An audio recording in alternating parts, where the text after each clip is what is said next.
मेरे YouTube channel astronaut पर आपका स्वागत है। नमस्कार, मैं हूं नरेश कुमार। सबसे पहले उन दर्शकों का धन्यवाद जिन्होंने पेज को सब्सक्राइब किया है, पेज के वीडियोस को शेयर कर रहे हैं, लाइक कर रहे हैं और कमेंट बॉक्स में हमें अपनी राय भी दे रहे हैं।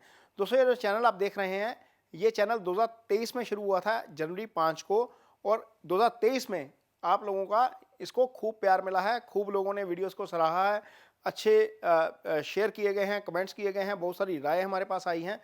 तो अब हम हाजिर हैं 2024 का राशिफल लेकर।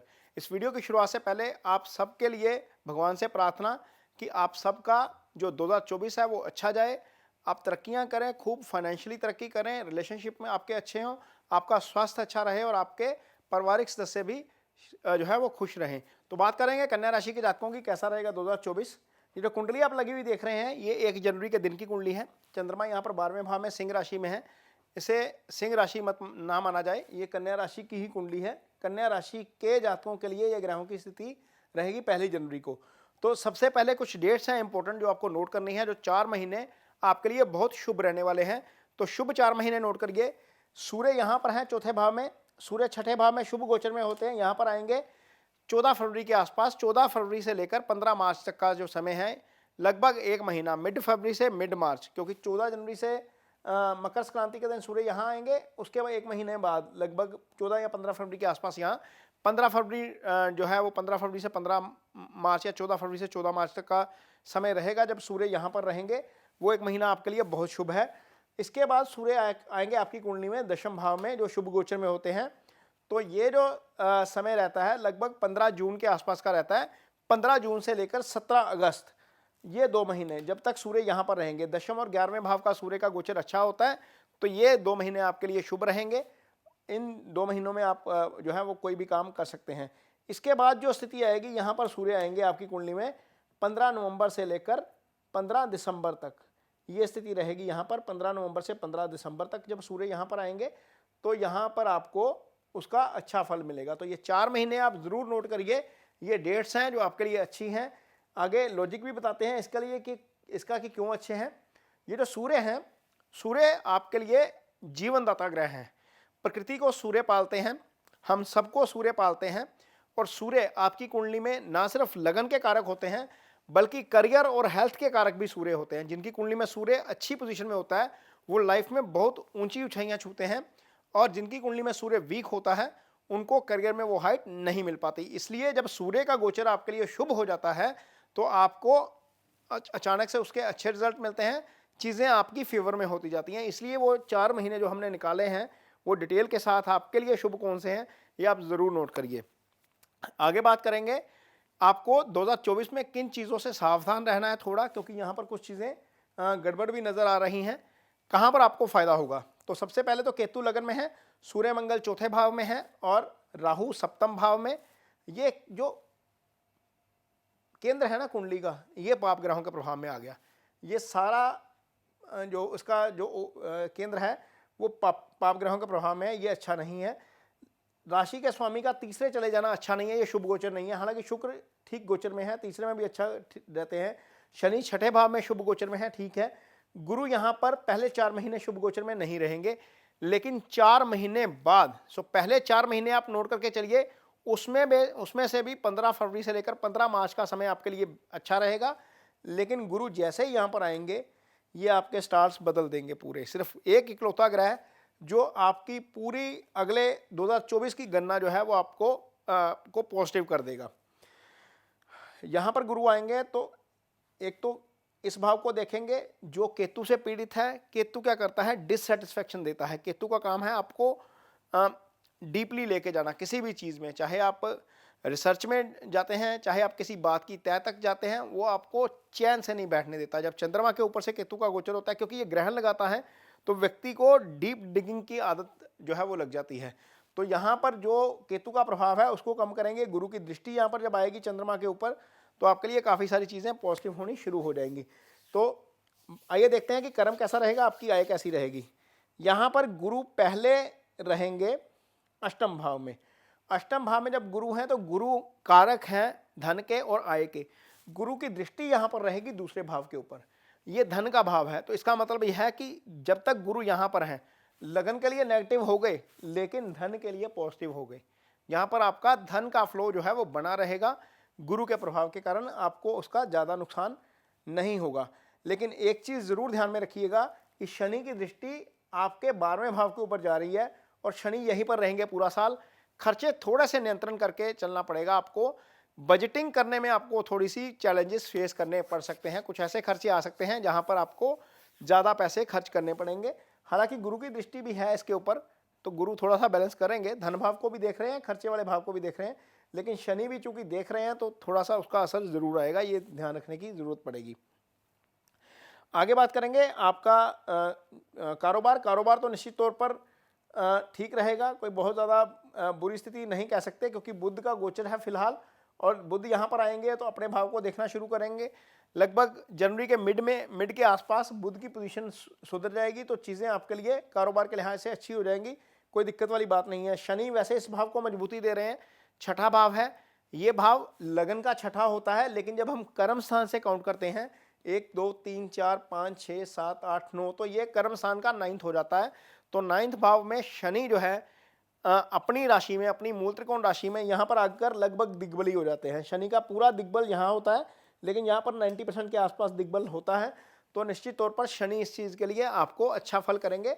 आप जो है कर्म के लिहाज से या कारोबार के लिहाज से आपका समय बहुत ज़्यादा खराब नहीं रहेगा, लेकिन ज़्यादा चीज़ें इंप्रूव होंगी जब गुरु यहाँ पर आ जाएंगे। गुरु यहाँ पर आएंगे तो लगन को दृष्टि देंगे, पंचम को भी दृष्टि देंगे। जो काम अड़के हो रहे थे आसानी से काम होने वाला भाव ये है, विवेक का भाव ये है। यानी कि आप जो अप्रैल के बाद डिसीजन लेंगे, चाहे वो बिजनेस को लेकर करें, चाहे आप अपने रिलेशनशिप को लेकर करें, वो काम आप विवेक के साथ करेंगे। बुद्धि और विवेक का भाव पंचम होता है, यहाँ पर गुरु की दृष्टि इस भाव को एक्टिव कर देगी। आगे बात करेंगे आपका रिलेशनशिप कैसा रहेगा। तो रिलेशनशिप को लेकर थोड़ी सी यहाँ पर स्ट्रगल करनी पड़ सकती है। कन्या राशि के जातकों को बताएंगे कैसे। गुरु यहीं पर रहेंगे। गुरु आपकी कुंडली में सप्तम भाव के स्वामी हैं। सप्तम भाव के स्वामी अष्टम में आ गए, उसके ऊपर शनि की दृष्टि आ गई तो सप्तम सप्तमेश दोनों पीड़ित हो गए। सप्तम के ऊपर मंगल की भी दृष्टि है पहले साल की शुरुआत में। तो साल की शुरुआत में जो मैरिड कपल्स हैं उनको थोड़े से चैलेंजेस फेस करने पड़ सकते हैं, और बात यहाँ तक पहुँच सकती है कि अलगाव वाली स्थिति आ जाए। तो कोशिश करिएगा कि यदि कोई व्यक्ति रिएक्ट कर रहा है, आप में से कोई पार्टनर रिएक्ट कर रहा है, तो सिचुएशन को अवॉइड करिए और रिलेशनशिप की तरफ ध्यान दीजिए, क्योंकि सामने वाला व्यक्ति दोबारा नहीं मिलता। यदि एक बार लाइफ में से चला जाता है तो कोशिश करिए कि वो रिलेशनशिप आपका नहीं बिगड़े। राहु जब सप्तम भाव में होते हैं तो सेपरेटिव इफेक्ट देने वाले प्लैनेट हैं। केतु के कारण झगड़ा होता है, राहु शनि और सूर्य सेपरेटिव इफेक्ट देने वाले प्लैनेट हैं, इसलिए कोशिश करिए कि सिचुएशन को अवॉइड करिए, यहाँ पर दिक्कत हो सकती है। जहाँ तक सिंगल्स की बात है तो सिंगल्स के लिए शादी के दरवाजे खुलेंगे 30 अप्रैल के बाद। गुरु जैसे ही इस भाव में आएंगे पंचम को एक्टिवेट कर देंगे।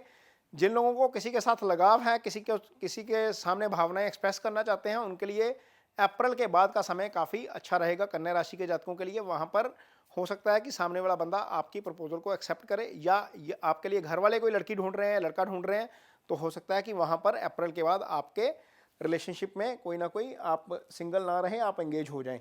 तो गुरु की दृष्टि ये काम करेगी आपके लिए। गुरु सप्तम के भी स्वामी हैं। सप्तम के स्वामी का भाग्यस्थान में आ जाना भी अच्छा है।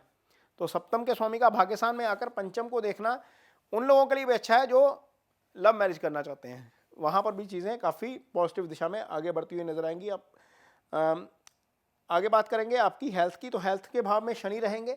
शनि यहाँ पर शुभ गोचर में है और ये भाव शनि का है। सूर्य आपकी कुंडली में शुभ गोचर में आ जाएंगे यहाँ पर फरवरी में। हालांकि सूर्य शनि की युति अच्छी नहीं मानी जाती, दोनों ही पापी ग्रह हैं, लेकिन दोनों ही अशुभ भाव में शुभ फल करते हैं।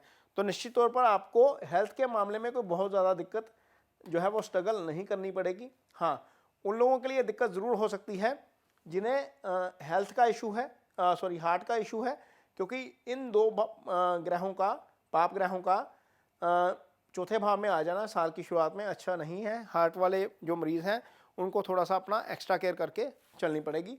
अदरवाइज़ आम जो दर्शक हैं, जो सामान्य एज ग्रुप के हैं, जैसे जो यंग हैं, उनके लिए कोई बहुत ज़्यादा दिक्कत नहीं आने वाली है।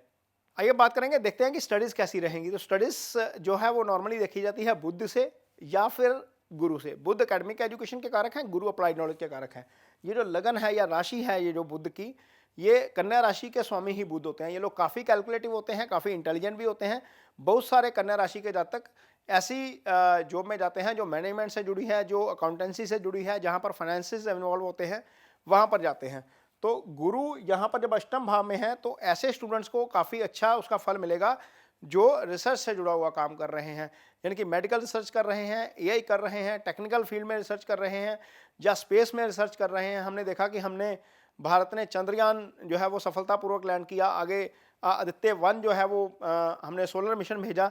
तो ऐसे स्टूडेंट्स उनके लिए भी समय जो है वो काफ़ी अच्छा है। आगे जाकर जब गुरु यहाँ पर आएंगे तो ये और ज़्यादा अच्छा फल करेंगे सामान्य स्टूडेंट्स के लिए जो हायर एजुकेशन में जाना चाहते हैं। गुरु पंचम को एक्टिवेट करेंगे, ये बुद्धि विवेक का स्थान है, यहाँ से हायर एजुकेशन भी देखी जाती है, तो आपको उसका बहुत अच्छा फल मिलेगा। कन्या राशि के जातकों के लिए पढ़ाई के लिहाज से समय ठीक है, आय के लिहाज से समय ठीक है, धन के लिहाज से समय अच्छा रहेगा।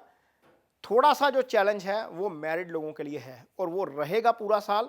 यहाँ पर आपका जो है वो आपसी समझ और तालमेल ही रिश्तों को बिगड़ने से बचा सकता है। नहीं तो राहु यहाँ पर सप्तम में सेपरेटिव इफेक्ट देते हैं, मंगल की यहाँ पर दृष्टि है, सप्तमेश साल के पहले 4 महीने अष्टम भाव में रहेंगे, ये अच्छी स्थिति नहीं है। तो मैरिड जो हैं वो कन्या राशि के, चाहे वो सिंगल हैं या मैरिड, चाहे वो लड़का है या लड़की हैं, मेल है या फीमेल है, थोड़ा सा इस दिशा में ध्यान रखना पड़ेगा। अदरवाइज पैसे के लिहाज से, कारोबार के लिहाज से या स्टडीज़ के लिहाज से, हेल्थ के लिहाज से कोई बहुत ज़्यादा चैलेंजेस नहीं आएंगे। तो जिन लोगों को लगे कि कन्या राशि के जातकों को कि आगे जाकर रिलेशनशिप में गड़बड़ आ रही है, मेल जो हैं वो गौरी माँ का पूजन करें और फीमेल जो हैं वो शिव जी का पूजन करें। ये दोनों ही जो हमारे आराध्य हैं, ये दोनों ही फैमिली लाइफ के जो है वो को प्रतिनिधित्व करते हैं। गौरी और शिवाजी, माँ पार्वती और शिवाजी, इनकी आराधना से ही फैमिली लाइफ जो है वो कंफर्ट हो जाती है। तो ये वीडियो आपको कैसा लगा इस पर कमेंट बॉक्स में अपनी राय ज़रूर दीजिए। यदि वीडियो अच्छा लगे तो इसे शेयर जरूर करिए, पेज को सब्सक्राइब जरूर करिए। इसके साथ ही मुझे दीजिए इजाज़त। नमस्कार।